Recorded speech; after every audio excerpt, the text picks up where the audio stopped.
Ако се сеќавате и бевте присутни на денот кога го презентиравме извештајот, кажавме дека вработувањата се однесуваат во делот на образование, во делот на труд и социјална политика, градинките и центрите за социјална работа и во здравството, значи во оние области каде што имавме заедничи детектирано дека постои недостаток. Министре, Затоа што, како што кажав, до крајот на годината ќе се финализира процесот на реорганизација, оптимизација на јавниот сектор, каде што ќе имаме и резултати во овој дел. Очекувате се намали администрацијата? Молам? За колку процент очекувате се намали администрацијата? Навистина тоа не може да се одговори така тоа прашање. Реорганизацијата и оптимизацијата на јавниот сектор е проект кој што го работиме заедно со Европската унија и со Сигма, кој ќе заврши, ќе имаме конкретни точно анализи. изјавивте дека немаме доволно квалификувана администрација за следење на процесот на преговори на ЕУ. Кажете ми што ќе превземете? Тој процес ќе иде брзо. Како ќе се подготвите?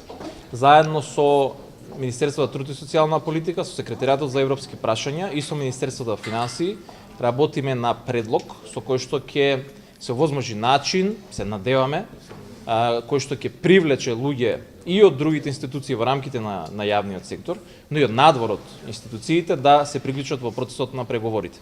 Значи ова е нешто на што ќе треба да работиме во следните неколку месеци, треба да реагираме нормално брзо и навистина сметам дека ќе бидеме спремни во оној момент кога ќе започнат преговорите да одговориме на барањата. Клучните сектори кои што први се на дневен ред сега, тие се веќе во некаква фаза на скрининг, значи ние одиме цело време таму на подготовки за скрининг и за преговори и реално тие хронолошки што доаѓаат први се спремни. Ќе треба да работиме на капацитет на останатите сектори. Колку потребно и колку не се Не, потребни? тоа апсолутно вакви прашања навистина не се соодветни за секој институција, секој министерство. Различни институции, тоа си ги знаат институциите посебно.